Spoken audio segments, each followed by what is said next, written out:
afternoon. Yo, Gila Kasla Daumula. I want to start off today's session by acknowledging the traditional unceded territory of the Comox First Nation. The Comox Nation has 4 tribes, the Pentlatch, Aixin, Comox, and Satlut. So just want to acknowledge the deep gratitude I have to be an uninvited guest here in this territory and the privilege it is to be able to live, work, and raise my daughter here in these beautiful lands. So we're going to be talking today about relapse prevention from an Indigenous perspective. And so the first part of the session, we're going to be exploring some of the impacts of residential schools and the impact that those institutions have had on the health and well-being of our people. And then after the break, we'll talk about cedar, the healing powers of cedar, and how this medicine can be incorporated into our lives for wellness and balance and healing. So I'm going to open with a song, and the invitation while I share the song is to just be curious if you feel anything happening on the inside of your body. So maybe you feel something in your heart center, or maybe you feel something in your solar plex chakra or your belly. Maybe you feel heat or movement, or maybe you feel nothing at all, and that's okay too. It's just an invitation to be curious if you feel any movement happening. The song, and your eyes can be closed or your eyes can be open, whatever's comfortable for you in your body. And the song I'm going to share is a song that comes from my nation, the Ligwithdow, and it was composed by Gigigame Wahawadi, William Wasden Jr. And he composed this song. It's a celebration song that would be sung after a potlatch to celebrate. And so Ligwithdow, when translated in English, means unkillable worm. And it's a sea serpent that lives in the ocean. And when you cut it in half, it doesn't die, but it continues to multiply itself. And I love thinking about that metaphor in terms of the resilience of our people. You know, what Indigenous people have endured, the genocide that we've been continuously put through, and we're still here. So this is the Ligwithdow celebration song. And the invitation is just to be curious if you feel any movement happening or any sensations on the inside of your body.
Kasla for joining me in that practice.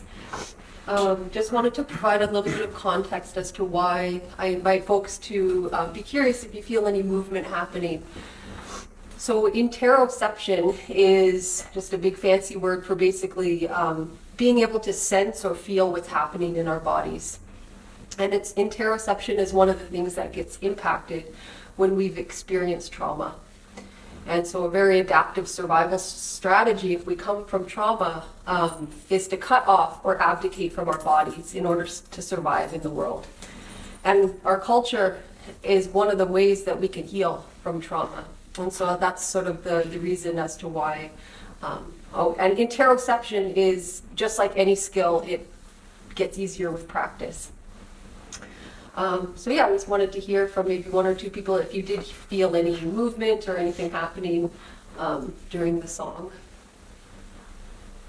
It's in my head or my chest area, like the drum, like an instant as you pound on the drum. I felt it just like a vibration. It's really cool. So thank you for sharing that, Healing Islam. Did anyone else notice anything? I felt it great. Sensation. Looks like pins and needles, but softer and kind of tickle. Thank you, Andrea, for sharing that. I just wanted to dance. I just the big house. Yeah. You know, getting back to with this pandemic. You know, getting back into our roots. Getting back into. You can feel it in my mom's community a lot. You know, we just want to get back into that big house. Yeah. Yeah. So thank you for sharing. I was going to say, I also felt it. It's been a long day, so that was very nice, so thank you. But I felt it start on my heart and then make its way right down into my belly. And then when we quieted it, I could feel all up and down my back and like goosebumps, even goosebumps talking about it. So it was nice, thank you. One of the teachings, and I mean, this is just something that's sort of come from my own being that I've realized about the drum, is like when we're in our mother's womb, it's not always a safe place for everybody. It wasn't a safe place for me. It wasn't a safe place for my daughter when she was being grown in my womb. But what's consistent when we're in the spirit world and we're in our mother's womb is we hear her heartbeat. It's there. It's always there. So no matter what's going on for our mother when she's growing us inside of her body, that drum beat, the beat of her heart is consistent. And so I think it's just made me realize that I think that's maybe one of the reasons why when folks hear the drum, that it provides that sense of calm and that sense of comfort, because it reminds us of a time when that's that one anchor point, if being in our mother's womb wasn't a safe place. I know for me with the drumming, because I'm so familiar with drumming all the time that it just feels like it's the safe place to be. And so when I hear drumming in the presentation of it, I know that it's safe. We're in a container of our community and culture, and then I feel good, you know, and it's become so natural for me because I had that problem before too. But now I don't have to think about those things. It's natural for me to be completely connected to the earth and to the sky at the same time. And I feel like I just stay in that place, especially around culture and drumming. And it's sure is a nice place to be. Yeah, I just feel like my life is full of capability and confidence, right? Because of drumming and culture. Yeah. So I have less words because I'm so familiar with it, right? But when I was starting out drumming and doing my healing work, it's like that piece that you didn't have until your brain's fully developed. The drum helps develop all those parts again that may have been damaged through use of drugs or alcohol or anything. It's like all the cells and that start to work together again. You know, it's like we've been pieced back together. So thank you for that beautiful song. So for our check-in, the invitation is to share your name, and then this is so your name and then an adjective that describes you, starting with the first letter of your first name, and then a hand motion to go with it. So my name starts with an A, so I could be amazing Avis, awesome Avis, anything that describes who I am in that way, and then coming up with hand motion. And then also, if you were to describe how you were feeling today using a weather system, what weather system would you be and why? So I'll start. My name's Avis, and mine is going to be, I was trying to think of a different one. actualizing Avis. And then you guys folks can copy me. Actualizing Avis. Go ahead. Nice. And my weather system today would be a little bit like a tornado. Or maybe my week is a little bit like a tornado, like that one that we've seen off the coast of Vegas YVR recently. Just weird. Weird and unexplained. Yeah, there's a lot of things happening. We're in a dark time in the world. And there's a lot of stuff happening. But I'm grateful for this work and for the connections that I've formed with all of you beautiful humans. And so although there's a lot of darkness happening, maybe I'm like in the middle of the tornado because I feel rooted and connected with these teachings. And yeah, that's all. That would be Matt Marriott. Mad Mariette. Matt Marriott. That's a good one. And I feel like I'm in the eye of the storm, in the eye of the cyclone. Right. Thank you very much. Christine. I'm calm, Christine. No. Calm, Christine. I'm feeling pretty sunny today. Yeah, my last day at treatment, so I'm enjoying this. I'm glad that I've been part of the program and can continue to do it. Thank you.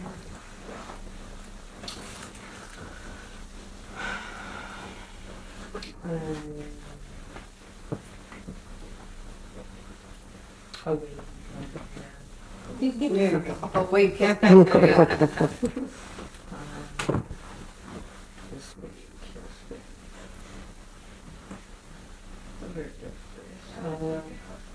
Overly overcast. I don't know.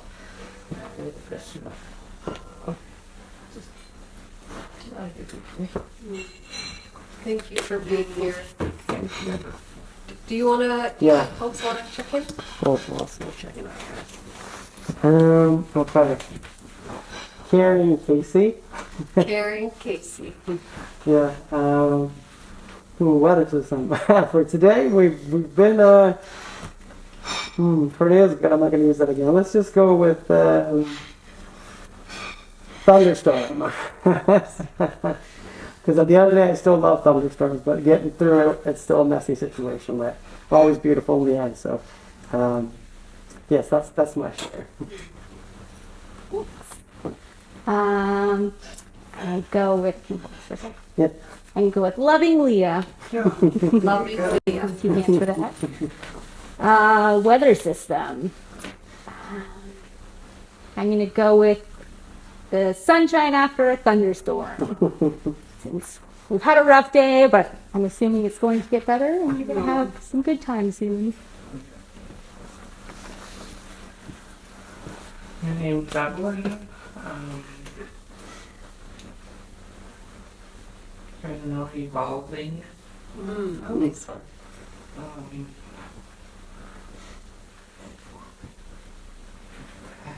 I don't know. Evolving. Yeah, I get one now. I know, I just feel like on a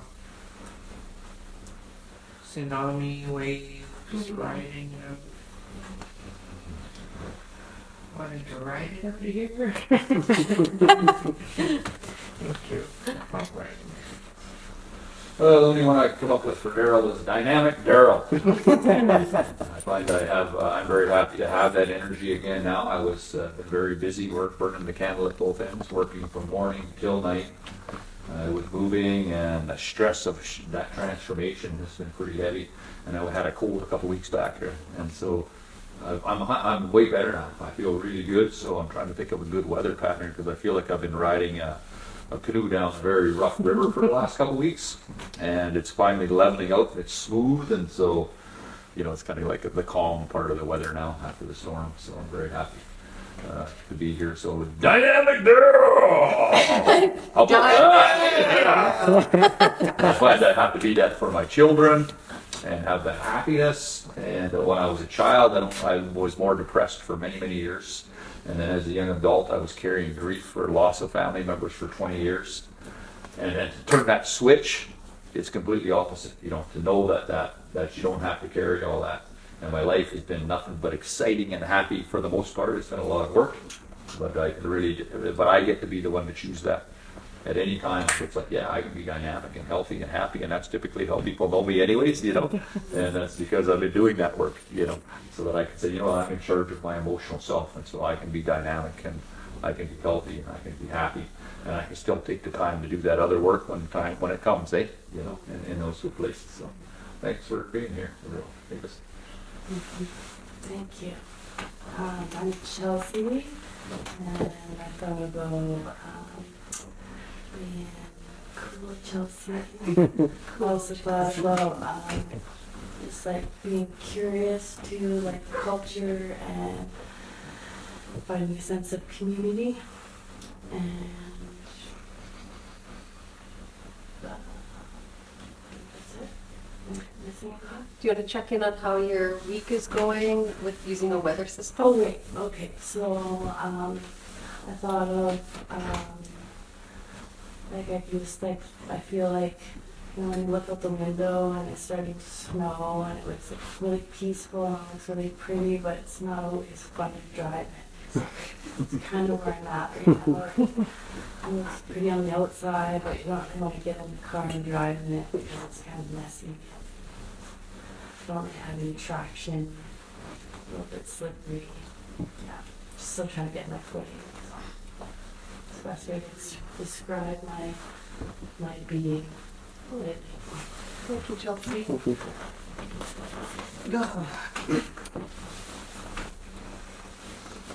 Hi, Victoria. Vibrant Victoria. We're gonna go with that. Oh, I see. I'm gonna go weather system, kind of slushy, yucky, gooey, kind of weather system. This last week. A lot of life lessons this past week. In the past 2 weeks, actually, for me. So, yeah. Just getting back on that path and just enjoying life, enjoying myself for once, you know. I got to think of me for once.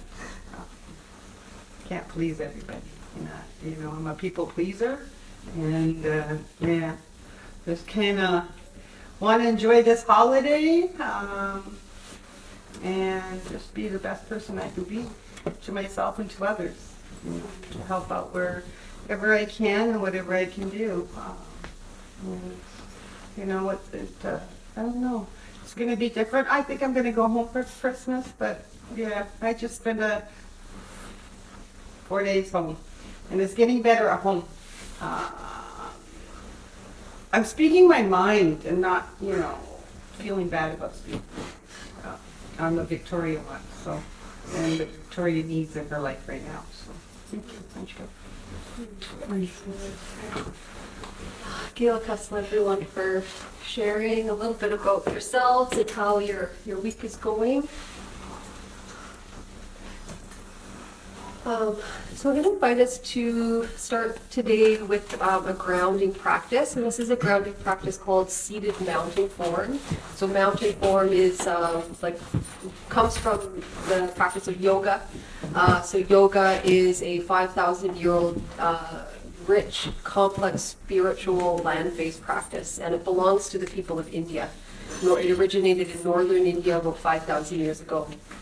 And there's a lot of similarities between the teachings embodied in yoga and indigenous cultures. And yoga has actually a very similar history in terms of colonization and appropriation that our cultures have gone through. So yoga was taken from India, brought to the West, and really turned into something different than what it actually is. But these practices can be really helpful for activating our body's parasympathetic nervous system, or our body's natural calming response. So just keeping in mind that you have choices in everything that we do today. So if something that I invite you to do doesn't feel right for you and your body, you don't have to do it. But if you would like to join me in the grounding, the invitation is to come to a comfortable seated position. You could use the support of your backrest if you like, or you can position yourself a little closer to the front of your chair to have a more upright spine. Your eyes can be closed or your eyes can be open. So in your own time, the invitation is to bring your awareness to your breath as it flows in and out of your nose. So no need to do anything different at this time, just bringing your awareness to your breath.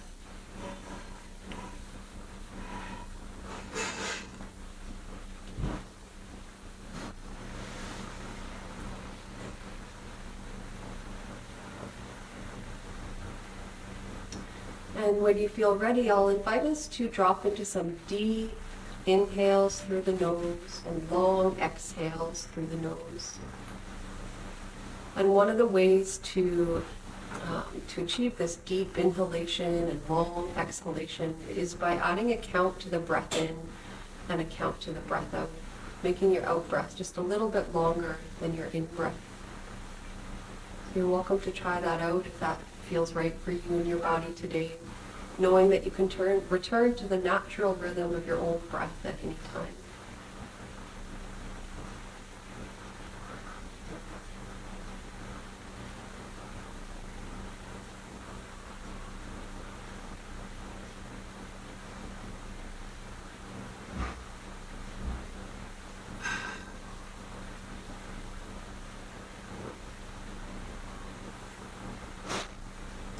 And as you feel ready, invitation to bring your awareness down to your feet and the points where your feet are making contact with the ground. And if you'd like, you could explore these points of contact by adding a bit of movement to your feet, or you can explore these points of contact through stillness.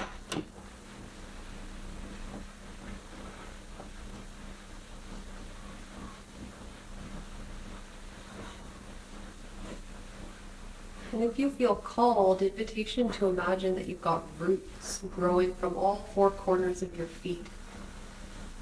Roots that are growing deep down into Awitna or the land, rooting you, connecting you into the land in which we sit.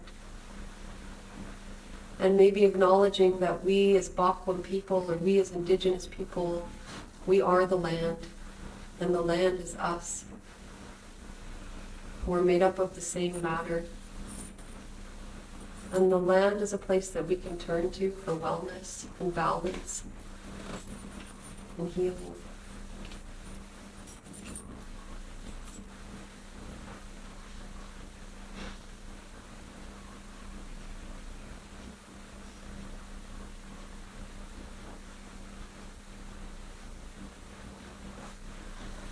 And invitation to travel your awareness up to the center of your body, wherever that is for you today. Maybe the center feels like your heart, or maybe the center feels like your belly. And we'll continue to take those deep inhales and long exhales, breathing into the center of ourselves, where our inner resource is.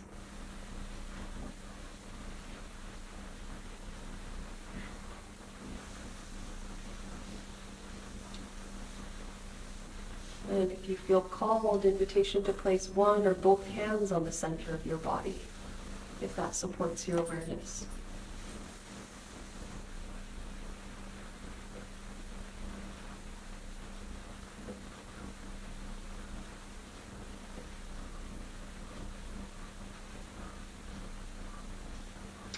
And if you feel called, invitation to place your hand on your heart and just noticing what it feels like to feel the beat of your own heart.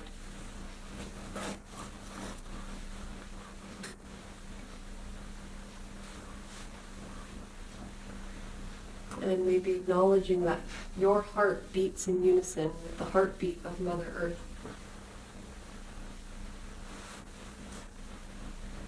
We are all connected. So if your eyes were closed, invitation to gently open them, and just taking a moment to reflect on how you feel. Maybe any differences from how you feel from when you started to how you feel now. maybe we could hear from one or two folks. How was that? What did you notice in the grounding? Calming. You felt calm? Yeah. Thank you. Calm. Felt calmer? Calm. Thank you for sharing that. Some tension in my body. You Slowly, like, release. Yeah. Mm. So you felt some tension in your body when we first started, and then you noticed that it was starting to release.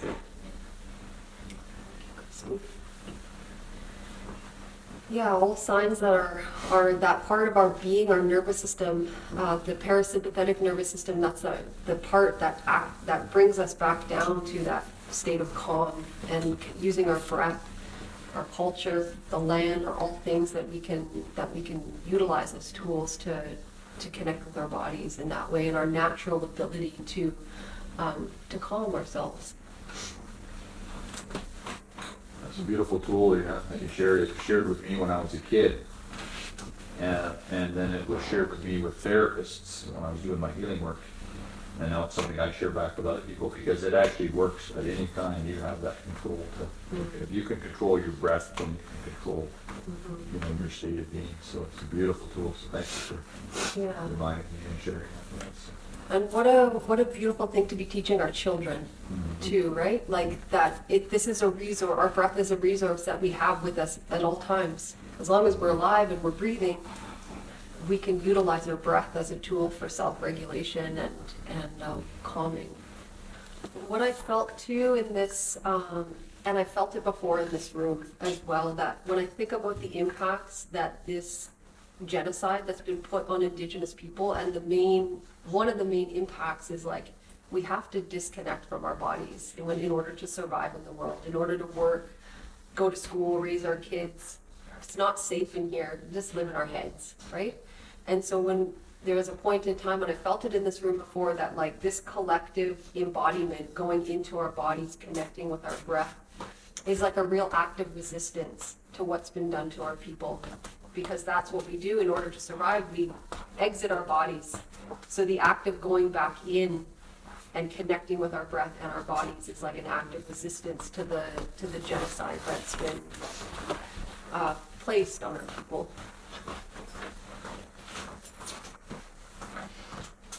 So we're going to talk about, I'm going to move into the curriculum. So we're going to be talking about the residential schools. And I have a really hard time calling them residential schools.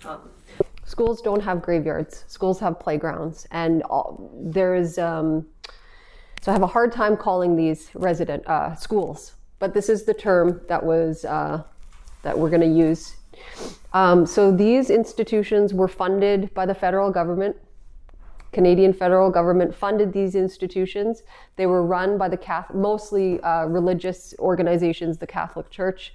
The main goal of these institutions was to kill the Indian in the child. So children were kidnapped from their homes, from their families, and they were placed into these institutions. And the main goal was to systemically remove everything that made us who we were as people. Everything that made us strong, our connection to land, our connection to our identity, our connection to our culture.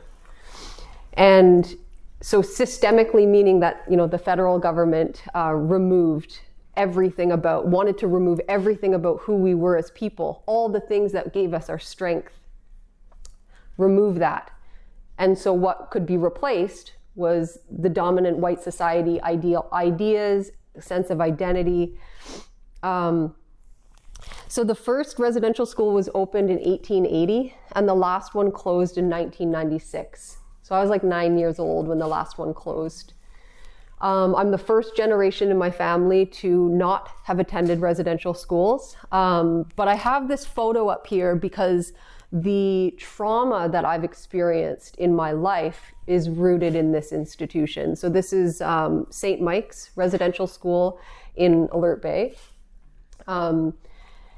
And so I've chosen this photo because when I think about my own life and my own experiences, with addiction and mental health and sexual exploitation and all of the things I've experienced in my life, it's rooted in this institution.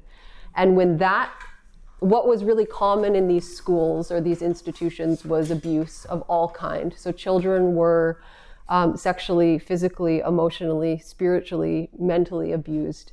And when that abuse, that's placed on our people, and when that abuse doesn't get healed, what happens is it trickles down through the generations.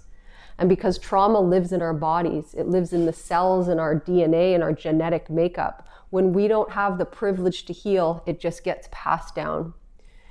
So the sexual abuse that I experienced as a kid, when you trace it back, that's where it started. It started in this institution. So sexual abuse is an epidemic that exists in our communities. If you're an Indigenous person and you weren't sexually abused, you're sort of the anomaly, like you're really privileged because of these institutions. This is the epidemic that this has left on our people. So this is just a couple of statistics. So over 100 years, more than 150,000 children were kidnapped from their homes, from their families, and placed in these institutions. So there was a total of 131 schools across Canada. And approximately, according to the National Indian Residential School Death Register, they've got documented that there was over 2,800 kids who died in those schools. But in the springtime of this year, or 2021, and this number keeps rising, but in the spring of 2021, the number I think is 6,500. The remains of 6,500 children were found in unmarked graves across Canada. The first one was at the Kamloops Residential School. And so this is now some work that's happening across Canada. Hopefully every residential school will have their grounds scanned to find the remains of more children, and that those remains can be brought back to where those kids came from. And that's why it's really hard to call these things schools, because schools they don't have graveyards. Like, these are genocidal institutions meant to erase Indigenous people. So we've talked a little bit about why colonization happened, and it was because the folks who were colonizing this territory wanted the riches of this land. They wanted the trees, the fish, the oil, the gold, all of the riches that our territories have. And we as Indigenous people were in the way of that. So how do you erase Indigenous people so we can profit off the land? One of the ways that they did this was with residential schools, taking our children, dismantling our family system, all the things that made us strong. So the last school closed in 1996, and this is something that I studied in school. So the last school that closed in 1996, this compensation program,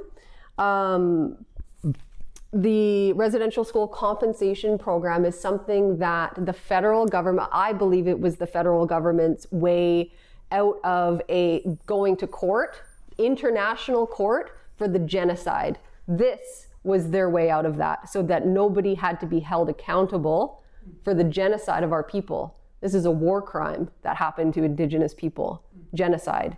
And in order to not be held accountable in international court, they created this compensation program.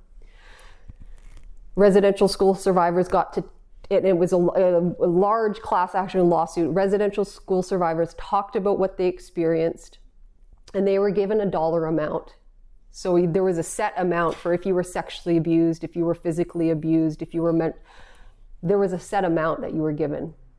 So what do you imagine? You've got hundreds of thousands of Indigenous people who are living with the impacts of trauma, don't have resources to cope. What do you think that they're going to do when you're given $300,000 that represents being raped as a child? Probably use it to continue to cope with drugs and alcohol. I studied this in school. Obviously not everybody, used the money to cope. Some people used the money and did, good things with it. But for the majority of our people, they were just suffering, surviving. And what this money represented was all of that trauma, that unhealed trauma that was still living in them. So this compensation program, although, it's something, because in America, residential schools existed there, but this hasn't happened in America.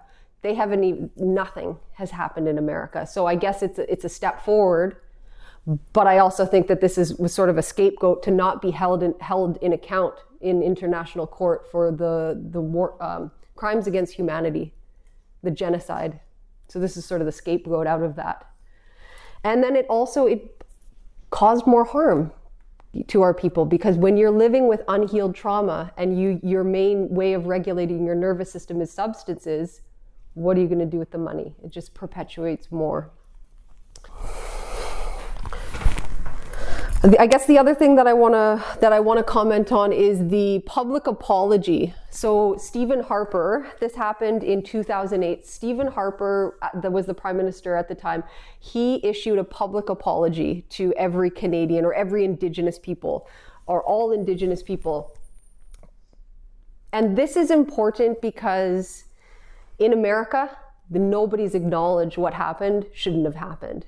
And so Canada is moving in the right direction by acknowledging what happened should never have happened and saying sorry for it. And I know the systemic change is yet to come, but the fact that this has happened, and it hasn't happened in America yet, it's a good thing. So then came the Truth and Reconciliation Commission of Canada. And really the goals of the TRC was to provide a safe space for people who went to these institutions to talk about what they experienced. Not everybody had the courage, as you can imagine, to go into a forum like this and talk about what they experienced, because what they experienced was really horrific. And not everybody was able to do that. But for those survivors who wanted to participate in this, they were given the space. And from all of the knowledge that was gathered, they created something called the Truth and Reconciliation Recommendations. And with this document, there's 94 calls to action. And those 94 calls to action really awoke in many individuals and governments, organizations, the need to be part of the changes that need to happen. And so these 94 calls to action are why programs like this exist, And so it's moving, and it gives the tangible things that people can do to be part of healing from this horrific genocide that happened to our people.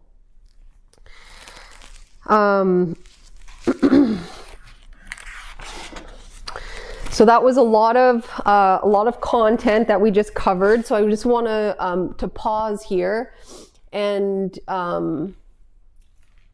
we're going to do we were going to do journal reflection, but we can also just talk about these things if that's easier for folks. So these are a couple of reflection questions. So for Indigenous folks, have you, your family, or community been impacted by residential schools? What strengths do you and your family carry within yourself and within your being that has allowed you to be here today? This genocide happens and it's continuing, it's ongoing, but you're here today. What strengths do you have and your family that has allowed you to survive this genocide that was placed on our people? And then this last question is really connecting the dots between our mental health struggles, our physical health struggles, our using substances to cope. How are those things rooted in the residential school system? And then for non-Indigenous folks, the invitation is to write, or we can talk about any thoughts or feelings that you have learning about this part of our history.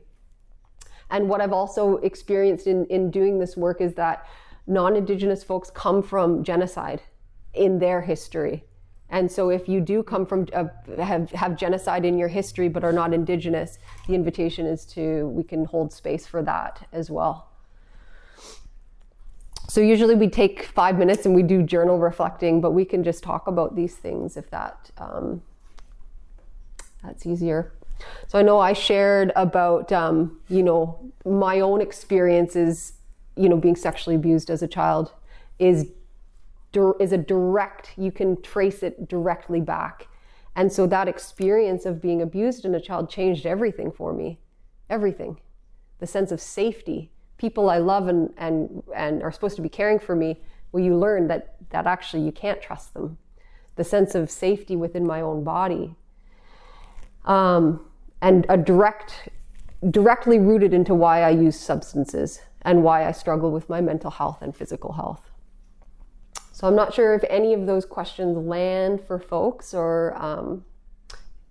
You say the less power that the trauma has over us, the stronger each time we tell the story. Even if it's the same story over and over, finding safe places to tell our story, the hard stories, those really tough times, that means the safe places are being created. But it's also, we have to create the safe place for ourselves too. We have to look at Avis, and we have to look at our relatives and say, I trust these people. I trust that it's going to stay here in the circle, or in the teaching, whatever, however that needs to go, right? So that bravery to share that so that other people can hear, and then they can do their healing, right? They can say, yeah, those people are brave, they did that. That's so important. So important. And it is through telling our story that we heal. And it's hard to do, I remember I had some very traumatic things from my childhood, and I went into the sweat lodge and I asked every person individually in the sweat, can I trust you to keep the story in this sweat lodge? Can I trust you not to ridicule me? Can I trust you not to judge me? Can I trust you? You know what I mean? And each one made a commitment, yes, you can trust me. And then I could share my hard parts of my story. Even there were strangers in there. I would ask them, and I create my safe spaces so I can do that work, right? That's important, and that's what's happening here, so thank you for making that space. We're just going to sing a song and, ask for that healing to continue that we're doing here and in our own life. Because that's the hardest journey, is that healing work, right? But I'm going to tell you, that journey, we call it the journey of the human being or the good red road. When I was doing that work in my younger days and I was struggling, my elders always said, this is the hardest journey, this healing journey. This is the journey of the human being. This is the hardest journey that anyone can take, but it's the best one. There's no other better journey on this road than this work that you're doing. Because you're going to be able to live a life to being fully present and experience the beautiful things that you actually came here from the other side's camp, from your ancestors to experience here. You can't do that if you keep checking out of your body. You got to learn how to be here. And you can feel the cold water, taste the fruit, really feel the embrace and love and relationships that are around you. Wow, imagine that. Exciting, it's exciting.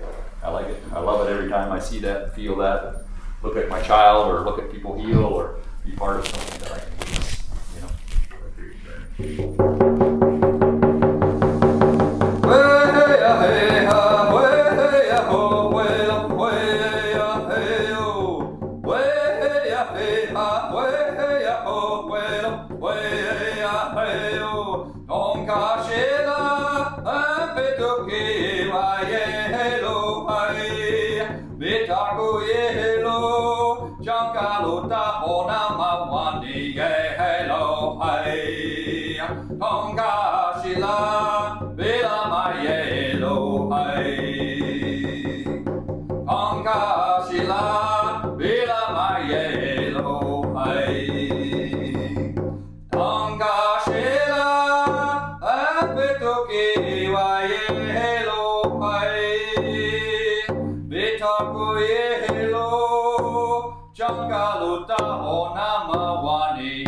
Tonga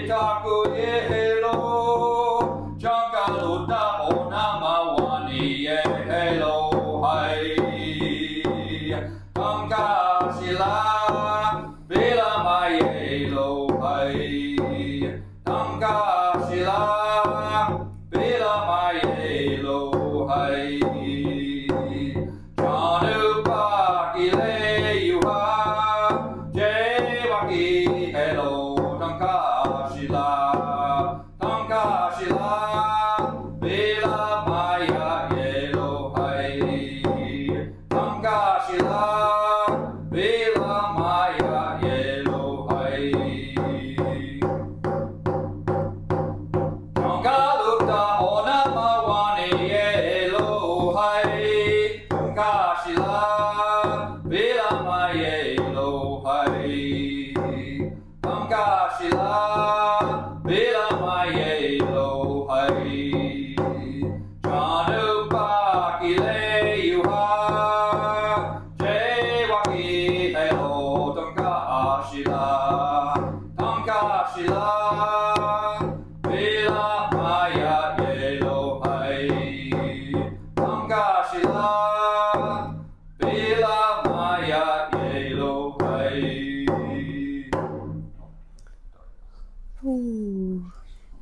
That was the Good Red Road song I promised you earlier today. It's really what it's saying is thanking you, Grandfather, thanking the Great Spirit for this good red road of life that you have given to us on this day. And on this sacred day, this good red day, we say thank you for the sacred pipe as well. Yeah. Felt a lot of joy in my chest when you were sharing your song. So I just want to honor everybody for being here and being in this hard conversation. And these conversations that we have are not easy, but this is part of the work. And just want to honor you all for your courage to be in this circle and to be in this conversation.